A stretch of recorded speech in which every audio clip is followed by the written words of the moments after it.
Hikers reported a member of their party was dead. Turns out they were just on mushrooms. Japan finally has a sumo wrestling champion after many years. And the Belgians are accusing the Dutch of stealing their wind. These are the weird stories on Weird AF News, the only daily weird news podcast in existence. And it's recorded by a comedian inside a closet, to your pleasant surprise. Hikers reported their friend was dead, but it just turns out they were all high on mushrooms. Got some tripping hikers in New York's Adirondack Mountains. They called 911 to report a third member of their party had passed away, had died, had perished on the mountain. But it turned out that they had taken hallucinogenic mushrooms and were mistaken. Their friend, in fact, wasn't dead. What happened? He had just really slowed down, man. Bobby, you're going so slow. I think you're dead, bro. This adventure happened over the weekend. A state forest ranger responded to a call Saturday about a hiker who had reportedly died on a place called Cascade Mountain. Sounds lovely. I'm sure there's a very large waterfall there. Probably a really cool place to go when you're high on mushrooms. This is a popular summit in the Adirondack High Peaks, in case you're wondering. The two hikers who called 911 also told a steward on the mountain's summit that they were in fact lost on the mountain. The steward, also known as a helper on the mountain, saw that the hikers were acting strangely and stayed with them until a forest ranger arrived. The ranger checked and made sure that their third friend was actually safe and not dead. Ranger, our friend is dead. How do you know? Well, he said so himself. Don't believe me, just ask him. Aren't you dead, Ricky? Ricky's dead. Wait, is that Ricky? Ricky, is that you? Where's Ricky? Guys, it's me. I'm Ricky. I'm alive. It's all good. I'm not dead. I'm just having fun looking at the grass.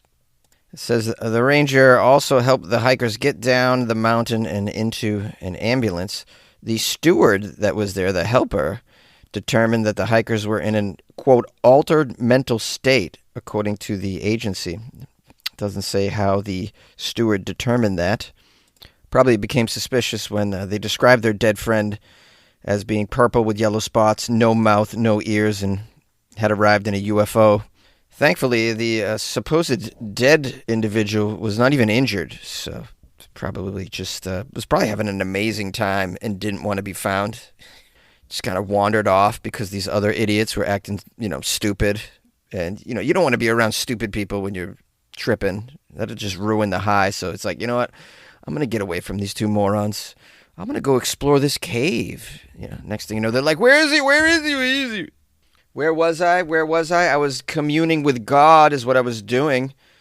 And I was about to have a long conversation with God until you guys showed up with this helper, just pulling me right out of my glorious trip. This all sounds like some basis for a really bad drug movie starring Seth Rogen. You can see that, right? At some point in the movie, Seth Rogen will go, oh, dude, I think Ricky's dead. And then that's supposed to be super funny, and you'll see that in the trailer. Also, at some point in the movie, it's required that Seth Rogen hook up and get together with, like, the most beautiful blonde woman you've ever seen. It just happens, because it's reality, right? Who wouldn't want to start a life with, like, a fat, hairy stoner schlub? Makes sense.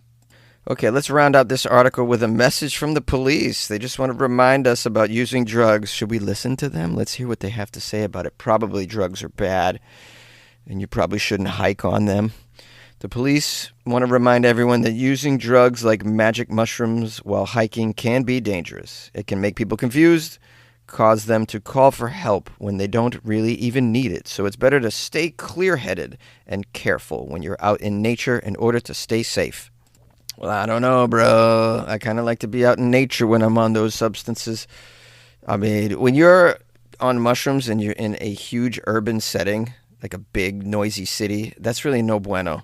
What you want is like peace, quiet, and beauty. And it's hard to get those in urban settings. You really have to leave and go out to nature for that. But I can also understand the risks involved if you take too much. This is why you don't do it and wander around. You don't go hiking on it. You go, you set up a campsite, and you just chill around the campsite. You don't go off hiking kilometers out into the wilderness when you're on those substances. You just chill in nature, Just don't go hiking. This is just my suggestion. But it's not uneducated. It comes from years of experience with this sort of stuff. All right, the article doesn't mention if anyone's going to face any charges for the magic mushrooms vacation. Maybe everyone's just going to be cool, man. We'll just be cool. Just don't do it again. Acting reasonable. Sadly, you only hear the disaster stories surrounding these substances. You never hear the good stories about people on shrooms, The guy on shrooms that records a kick-ass video of a raccoon in a trash bin, stuff like that. It's just great. The guy on shrooms that invents a new way to eat Jell-O. You never hear about those awesome stories, those really productive shroom stories. You just hear the ones about the dummies.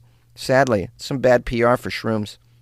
I was once on a lot of shrooms. I mean, a lot of shrooms, like a pile of shrooms that would make your eyes pop out of your head. And, of course, I didn't leave my bedroom. Had the lights off. No one was home. I planned this night.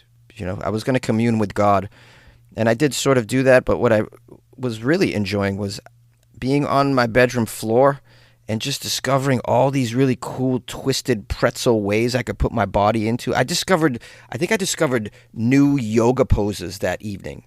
I didn't record any of it or write them down, but just that's a successful mushroom story that you just don't hear about. Japan finally has a sumo champion. After many years, Japan has a new sumo grand champion, also known as a yokozuna. Never heard of that term before. Let's learn a little bit about sumo wrestling. I know nothing about the sport.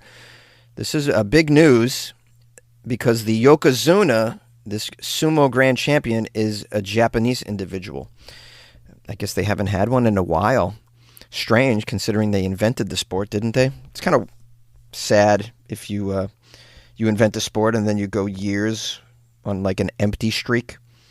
Although one could argue that baseball is a bit like that in a way, in that it's dominated by non-Americans, although it was invented by Americans. It's dominated by, honestly, Dominicans, Venezuelans, Cubans, and lately, like, Japanese players are like the best baseball players. It seems to me, anyways. So we have here Onosato. That's the name of this new grand champion.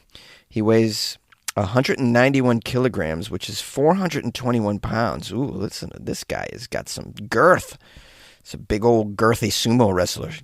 Can you imagine the calves on this dude, Onosato? He's the first Japanese competitor to reach the top rank of Yokozuna since 2017.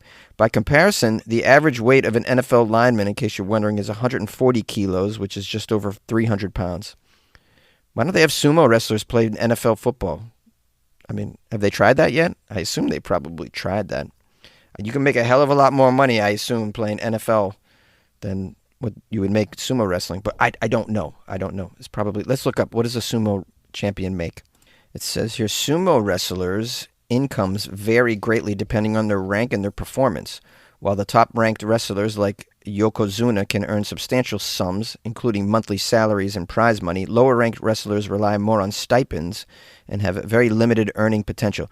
The Yokozuna, which is the top wrestler, can earn a monthly salary of about $30,000 and prize money payouts of about $100,000 after winning tournaments. Wow, not much at all, surprisingly. I mean, if you're like the best in the world at something, you would think that you would make more money than this. But yeah, obviously money isn't everything, and this sumo wrestling comes with a lot of honor, so being the Yokozuna is, they're not doing it for the money, I assume. All right, you're wondering, what is the big deal in Japan? They got a Yokozuna. They got a big-time champ. Well, the sport has been dominated for many years, apparently, by Mongolians. Did you know that? Prior to Onosato, 6 of the previous 7 Yokozunas have been from Mongolia. I had no idea. I thought they were just exporting beef, but they're also exporting some beefy sumo wrestlers as well. I see what I did there. Pretty good, right? Now, a little bit of information on Onosato, the champion. His real name is Daiki Nakamura. He's only 24 years old, and he's been promoted to sumo's top rank by the Japan Sumo Association. Onosato was promoted by winning last week's Summer Grand Sumo Tournament, which came after he won another prestigious tournament in March. Man, I would love to go to the Summer Grand Sumo Tournament in Tokyo. How fun would that be? I would drink so much sake. I love sake so much. I would drink so much sake and watch wrestling. Oh man, can you think of a better way to spend a weekend?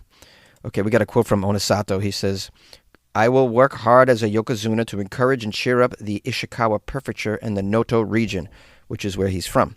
He then added, I determined that yokozuna should be my goal once I entered the world of sumo. It's not easy to achieve, and I'm really delighted that I've achieved it. What a nice boy. 24 years old. The new yokozuna. Sumo is regarded as Japan's national sport, did you know? Or most sacred sport, and many of the ritual elements are connected to Shinto, Japan's indigenous religion. Sumo's origins date back more than 1,000 years, and Japan is the only country where it is contested on a professional level. The sport is highly regimented, with many wrestlers living in communal training facilities where food and dress are controlled by ancient sumo traditions. Now, finally, looking forward, Onosato's promotion as champ will set up an instant rivalry between him and the Mongolian-born Hosho Ryu, who is the other wrestler to hold the recent Yokozuna title. They just released news that both of these two sumo stars are going to meet in a tournament in July in the central city of Nagoya. Oh, man, imagine going to this one, seeing this guy, this Japanese, the new champ, against the old Mongolian champ. Oh, man, I'd be so into this. I love stuff like this. We got to start a GoFundMe to send Jonesy back to Japan. I haven't been there since 2020. It'd be nice to go back. I did not go to Nagoya, so I don't know. Let's make it happen. Any rich listeners? I don't think I've ever asked anyone just really rich that listens to this can send me to some weird events and weird places like this. You can join me if you want. It's not a problem. Hit me up, man. Hit me up, as the kids say. funnyjones@gmail.com. The Belgians are being accused of stealing wind from the Dutch. Is this real? Or am I about to read a fart joke disguised as true environmental news here? Let's jump in anyways. Stealing the wind from the Dutch. A Dutch weather forecaster has accused the country of Belgium of stealing wind from their wind turbines. The claim here is that wind farms in Belgium are taking up to 3% of wind energy from the Dutch wind farm installations. This is according to the CEO of Dutch weather forecasting service Wiffle. It's called Wiffle. Do they know about wiffle ball? Is this where the wiffle ball was invented? The Dutch invented the wiffle ball. That would be fabulous if that were true. In an interview with Belgian media, the CEO said, a wind turbine is designed to extract wind from the air. If you measure behind a wind turbine, the wind blows less hard. Behind a wind farm with many wind turbines together, you really see lower wind speeds. They explained that Belgian wind farms have an advantage over Dutch ones because they are located southwest of the Dutch parks, and the wind often comes from the southwest, so they steal some of their wind, is what they're saying. Do you know that anyone... I didn't know anyone owned the wind. You can't really steal something if someone doesn't own it, right? Let's break this down, all right? Because I'm a little... I love to philosophically break down, can you steal someone's wind? Does anybody own the wind? Well, okay, let's say, could you accuse somebody of stealing someone's shade? Like if you had an umbrella and you had shade, could someone steal your shade? No, they could steal your umbrella, which creates the shade, all right? So, can you steal wind? No, you could steal the thing that makes the wind. What's that? I'm not sure, but I don't think you can steal wind. Wind belongs to everybody. God put it here for you and me to enjoy, to have it blow through our hair, man. Oh, yeah, I love wind. All right, enough horsing around. Let me get back in and find out what's going to go down with this wind dispute, because if it escalates, I'm sorry to say, but it could come to blows. You know what I'm talking about. Okay, so we got a Dutch guy who says that they need better coordination so that they can share the wind more. It's just so funny to me. We need more wind. You stole our wind. I did not steal your wind. You stole a wind. I did not steal your wind. I've got some wind for you. How about I fart in your general direction? How about have a little wind right here for you, you son of a motherless goat? Okay. I gotta get serious here. Okay, this guy believes the coordination is needed to ensure that there's enough wind for everybody. First of all, they need to coordinate within the countries themselves, but they'll also have to do it internationally between countries. The North Sea is slowly being built with many wind farms, so there will be more and more of this wind theft. They're worried, and so coordination is needed so that it is not handled unwisely or that no race to the water is organized, where whoever builds first also gets the most favorable wind. Well, that sounds like something a country further downwind would say. Can you get other people to coordinate, though? We're witnessing the wind wars, and I never thought I would see the wind wars happen before the water wars. Did not have that on my bingo card. This article ends by saying the use of wind farms is crucial for countries aiming to become carbon neutral. By 2030, Belgium wants to build 6 gigawatts of wind turbines in the North Sea to meet its targets to go carbon neutral. So, well, they're going to have to come up with some sort of wind deal. And when you have a wind deal in place, well, you shouldn't break that wind deal. Ha ha ha ha ha ha. Caught up in the rapture of love. Nothing else can compare when I feel the magic of you. Hi, my friends. How are you? Did you enjoy my Anita Baker impression? I'll bet you weren't ready for that one today, huh? You didn't see that one coming. I keep you on your toes. That's what I'm all about. Hey, this is the outro, so let's give thanks and praise. Give thanks and praise.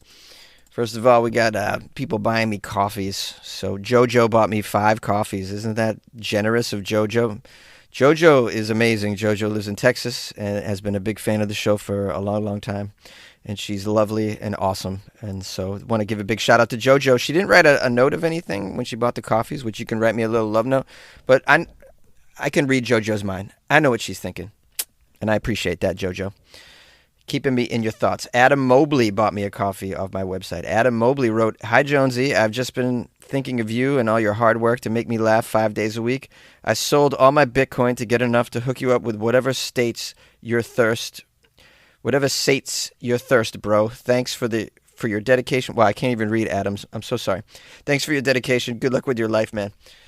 Finally, that was hard to get out. But anyways, Adam Mobley writing me a lovely note. You sold all your Bitcoin, buddy? Wow. Well, it has been at about 110 at some point like this past week, hasn't it? So maybe a good time to get out with your Bitcoin. But Adam, if you sold some Bitcoin, bro, you got enough money to send me to Japan. Let's both go to Japan, bro, and watch the sumo tournament in July. Get some sake. Oh, man, how fun would that be? Who else do I have to give thanks to? I guess that's about it. Well, a lot of people sending me articles. Thank you for that. I so appreciate that. And today being Thursday, I could use some Florida articles for tomorrow. For those of you who are new to the show, on Friday, I only do weird news from Florida. So it's called Florida Friday. It's not that original of a title. I didn't even come up with it, to be honest, but that's what we're working with here. Anyways, so if you come across some weird Florida news, just send me a link. I'm all about it. My email's funnyjones@gmail.com, and I'm on Instagram at funnyjones as well. Today's Thursday. I got a show in Redondo Beach tonight. And then tomorrow I head down to Palm Springs for the weekend. Going to be down in Palm Springs. Not doing any shows. I'm just having a vacation. I haven't just gone away on a weekend and done nothing in a long time, and I'm doing that. That's what I'm doing. Heads up, I may not even do a Monday show. So just letting you know now. Don't hate me. Don't hate the player, hate the game. Isn't that what they say? Anyways, if you want to support me and buy me coffee like these lovely individuals that love me and Weird AF News and support the show and take action to support the show, you can go to weirdafnews.com. That is the official website of Weird AF News, and you can click on Buy Jonesy a Coffee. It says Buy Me a Coffee. There's a little banner. You can do that. Or you can go to buymeacoffee.com/funnyjones. You can also join the Patreon. That's an awesome thing to do. I just looked at the Patreon on the back end. Do you know how many posts I've put in the Patreon since I've created it? I just went over 1,000. I've actually posted over 1,000 things in the Patreon. Isn't that incredible? I didn't even know that. I think I might have broken a Patreon record. I'm not sure. I've been very active in there. I say all of that to say that those of you who are in the Patreon, you are getting your money's worth for sure. On the one hand, you get to feel good about supporting a dude in a closet doing a weird news podcast 5 days a week, which is an insane thing for someone to spend their life doing. And then but you also get all this extra content that I'm putting in there. 1,000 posts plus I'm talking bonus episodes, original music that I've created, movie suggestions, personal videos of me and my life, AMAs that I've done. Unbelievable. Anyways, that's a beefy. I'm pimping out the Patreon because I think it's pretty beefy, and it's like probably one of the better Patreons out there, in my opinion. Although I'm not a member of anyone else's Patreon. But come on, I'm doing. It's got to be a good Patreon. You know that, right? Anyways, you can join the Patreon by going to patreon.com/weirdafnews or weirdafnews.com, and we'll see you tomorrow for the Florida Friday episode. Good luck with your life, man. Yeah.